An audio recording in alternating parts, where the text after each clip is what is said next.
Welcome back to the show.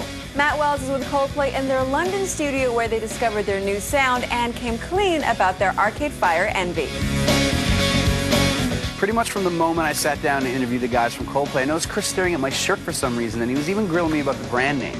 Do you go surfing? I have to. Well, you think I had to say yes or not wear this type of shirt? I think you have to say yes if you wear a billabong shirt. Yeah. What if I skate? Oh, Snowboard? Oh, that's fine then, yeah. I did manage to get the conversation back on track, sort of, and eventually we did start talking about the making of the new album. This is the bakery, right? Yeah, this is the bakery, yeah. There's no bread, so there's no cookies or anything. Well, not yet. Right, but it's coming? Well, as soon as we finish interview, that's when we start baking. Talk about recording live off the floor, because I know you did a lot on this record. Yeah. Ben Harper did it on his latest album. Wilco always do it. Yeah. It's just like this lost art, right? And I remember hearing Paul McCartney say the Beatles used to do 4 songs in a day. He's always going on about the Beatles, isn't he? Yeah, I know. they're all a great little band, isn't it? The idea of being just a bunch of guys who can get together and rehearse and be in a band and be in the same room, is that important to kind of still keep that when you have all the money to go whatever place in the world and whatever church you want to record in? We actually don't. We actually got told yesterday that we're Over budget. very in debt. And It's too bad. Well, let's talk about the bakery. Okay, but it was a weird thing because we thought, oh, we can go and record anywhere. And then our manager told us yesterday, no, you can't. Is this Dave? This is Dave. Dude. Dave's fantastic. He's the best manager in the world, but If you put your song in an ad, you could probably go record in that church, though. that's one of his points.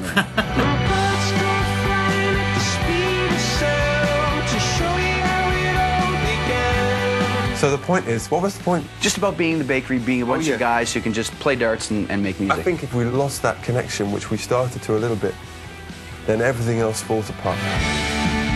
If we think that we're playing well together, and then everything else will tend to be good. And it took us 6 years to realise that the best way to do that was to just get a little room and have Will and Guy paint it and just play in it. You know, it's not rocket science, but we thought it might be. Is it easy to get into a safety zone, though, when you're having success and this is like the Coldplay sound? And is it hard to kind of get out of that?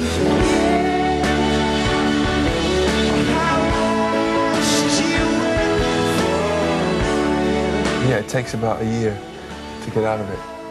You can do it. And how do you do it?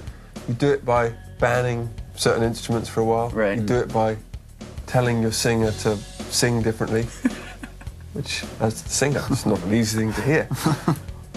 You do it by having producers who break you down to your very root of your personality. They remove all those things that you relied upon. Come out upon my seas, curse missed opportunities. You can't talk about how you're the kings of soft rock. That's forbidden. It's, you know, it's a process. Process. Do you say process or process? Process. Process. Is that correct? Yeah, I think it is. Okay. Other places we have to say process. I'm just checking out the process. Yeah. See what I'm saying? I see. Look at the stars, look how they shine for you. So you have to throw away all those formulas, and it's hard, because it's tempting sometimes to go, hey, I've got a great ballad, which goes like this. Right. You know, I mean, that is a number one. And then what would you change it to? I'll change it to this. I can see the difference. There's no wonder you guys have really grown. They've grown. I can see it right here, right now. Well done. Thanks. Your skin, oh yeah, your skin and bones. Did you see the Daniel Lanois documentary, Here Is What Is? It was the making of his album. Brian Eno is in it because he had clips of when he was over in Morocco working on the U2 record. Yeah.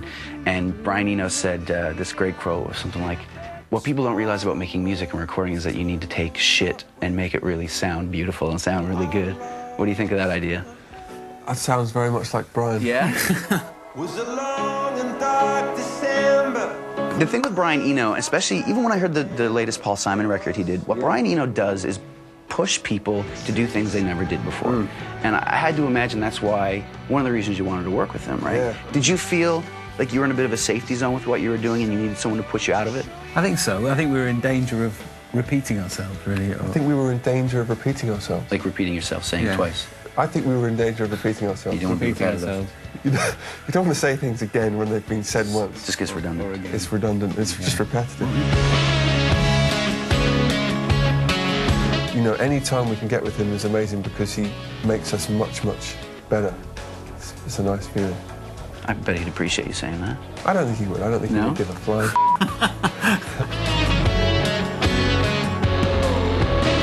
That was basically, you knew his work and you wanted to work with him that way. What about Marcus? Was this because of the Arcade Fire?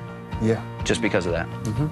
And Bjork as well. When you have a producer like Brian Eno, he's kind of the good cop, and you do need a bad cop as well to kind of drill you and break you down mentally. So that's what Marcus did for us. If you love me, won't you let me know? It's the hardest role in the world is to be that producer that says, you're just not good enough.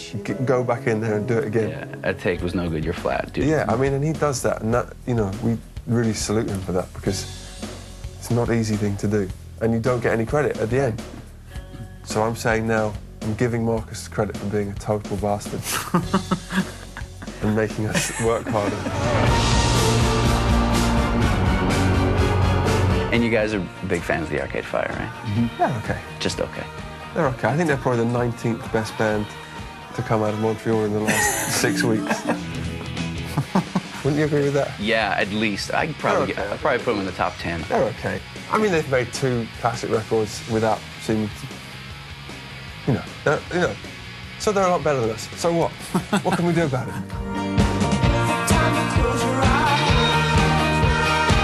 That's not true. It is true, man. Everybody's on They're timeless. a level playing field. Come on. It is level playing field. But you know what? Arcade Fire are one of those bands that make you turn around and go, okay, take your socks, everybody, and pull them up. This band is frighteningly brilliant. Now I totally forgot what we're talking about. Bionic legs, right? Bionic legs. So did you know that Arcade Fire, 4 of them have bionic legs? That's why they're so and the good. other 3 have bionic arms. That's why they're so good. That's why I asked you guys first. I was like, you guys are a pretty good band. You must have. You must have that.